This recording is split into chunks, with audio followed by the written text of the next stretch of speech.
So I know everybody is super excited about what's going on this upcoming week. There is going to be a PlayStation event, which has been 100% confirmed now. And I think that puts a lot of people's minds at ease. September 16th. Obviously, that's coming right up on us. And this was likely the date that was going to happen all along. And what's ironic is both Sony and Microsoft seems like they had these dates planned for next month or next week all along. So the cat and mouse game would have ended eventually. I feel like we got the prices that we kind of figured we would get with the Xbox Series S and the Xbox Series X being $299 and $499 respectively. And I feel like Sony probably had some pretty good contingency plans with their pricing, and we'll know about that next week. But some things have seemingly leaked out that are going to be there, and I'm excited to talk about it. So I wanted to get started as soon as possible. Hey, what's up everybody? Crapgamer here with Crapgamer Reviews, back with another video. Thank you so much for checking it out. I really do appreciate it. Please like, share, subscribe. You know what? I would appreciate that as well, all you fine folks. It really does mean a lot to me.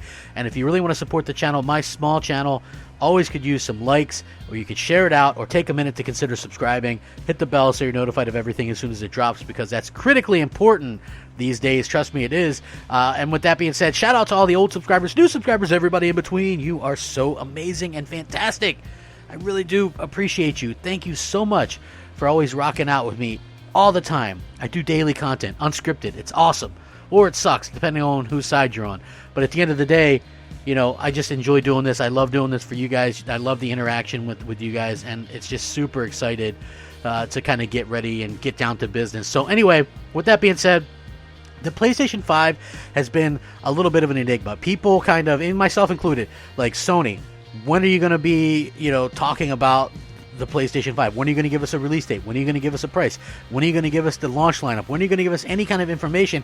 And Sony's just kind of sat back like Fonzie and played it cool and just kind of did their own thing. And I think that that's well commended, because if you're the market leader in something, you don't want to act suspicious. You don't want to act like you're worried. You don't want to do that. Leave that to Microsoft. Let's just be real. Microsoft themselves are the ones that sort of act that way. Microsoft has been kind of fluttering around like a butterfly.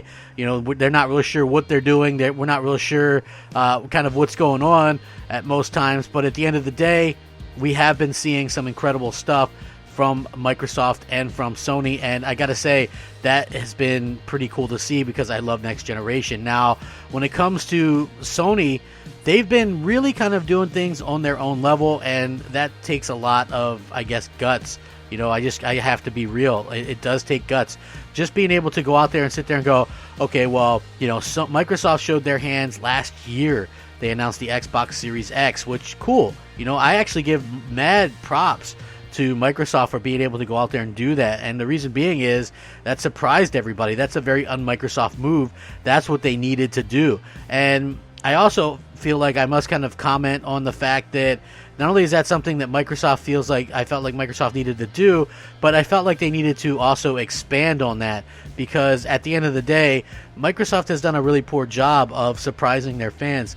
This entire generation has been extremely lackluster. Outside of a couple of the early surprises in 2013, I'll give you a couple of examples. Having Ted Price from Insomniac Games on your stage at E3 to announce Sunset Overdrive, an Xbox exclusive, that's a heck of a surprise. Having Killer Instinct come back and have the guy doing the voice that's a surprise. And since that point on, there's been literally no surprises from Xbox until they announced the Xbox Series X at that event. So again, it does put Microsoft in a little bit of a different spot than Sony, but not necessarily a bad spot. Sony, they have the market leader. They picked the best. Well, I don't know if they picked it, but they happen to win the absolute best generation to want to win, because this is the generation where a lot of people went digital. A lot of us had PlayStation Plus or Xbox Live Gold, and you get games with that, okay? Digital games. And so literally, if you stayed with either of these companies from the beginning, you have hundreds of games, and you're tied to the ecosystem. You probably made friends and, bought hard drives and, all this stuff, and you're going to want to take that stuff with you. You earn trophies, you earn achievements.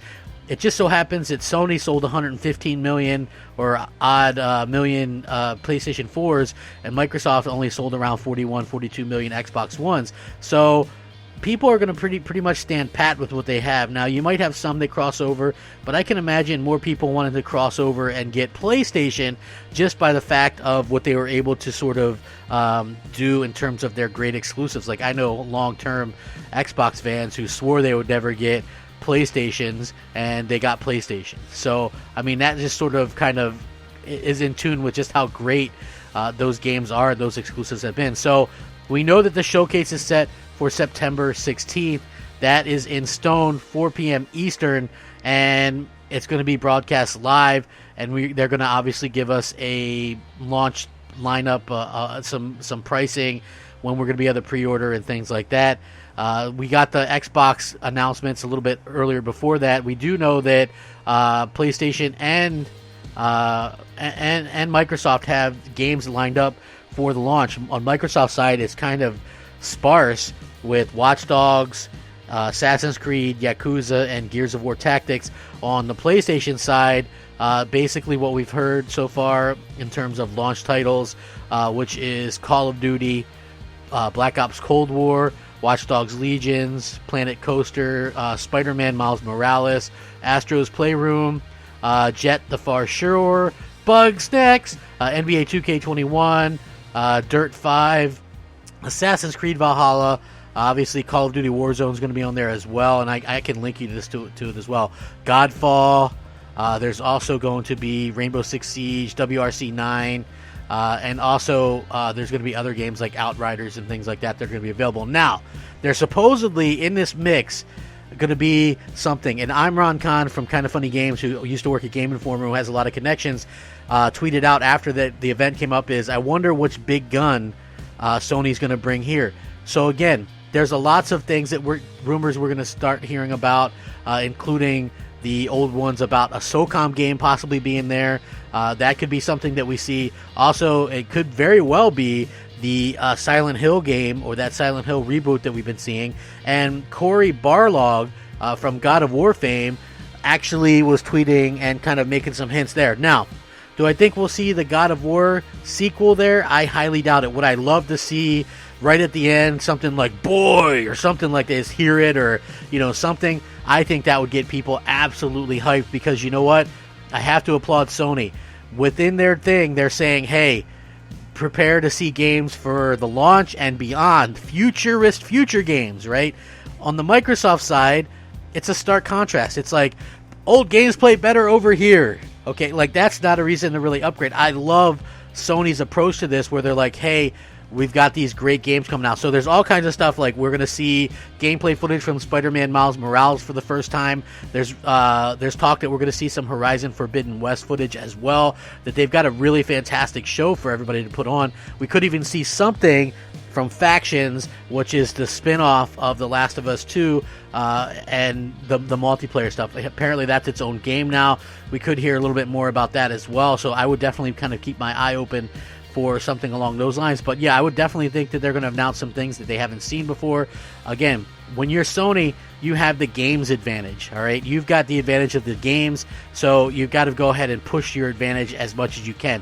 And the reason why you've got to push your advantage is because that's what Microsoft is not known for, okay? Microsoft isn't known for great games, and so it really puts Sony in a much more advantageous place going forward into the future and things like that. So I really do feel like Sony has all eyes on them.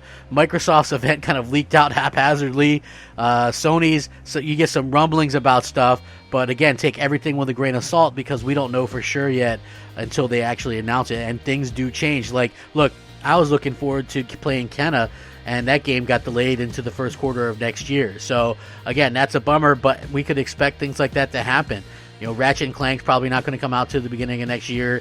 We could get Gran Turismo either at launch at the beginning of next year, or Demon Souls. But I think if they can get Gran Turismo, Spider-Man, Demon Souls, maybe Destruction All-Stars in there as launch titles, that would be a pretty significant advantage for PlayStation going into the next generation, where they already have tons of advantages, right?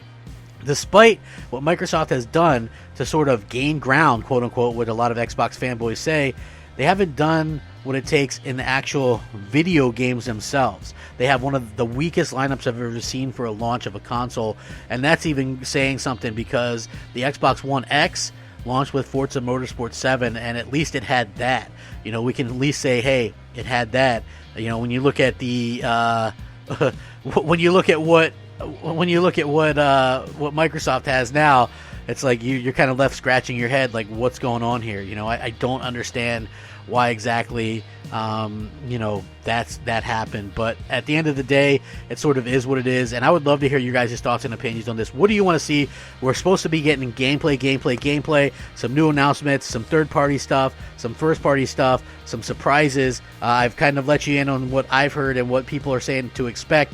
So let me know. Hit me up on Twitter at @the_Crapgamer. You can hit me up on Xbox Live MOH, like Medal of Honor, Space Crapgamer, or PSN, just Crapgamer. And I respond to everybody. Try it. Everybody's like so surprised. Oh man, you responded to me. Well, you took time out to write me. Of course I'm going to respond.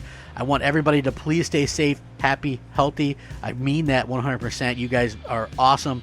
Thank you for supporting. Consider taking a minute to consider subscribing to my channel if you haven't already done so. I really do appreciate it. Rack 'em up. Game on, my friends. Game on. Have a great day. Crapgamer, out. Unscripted.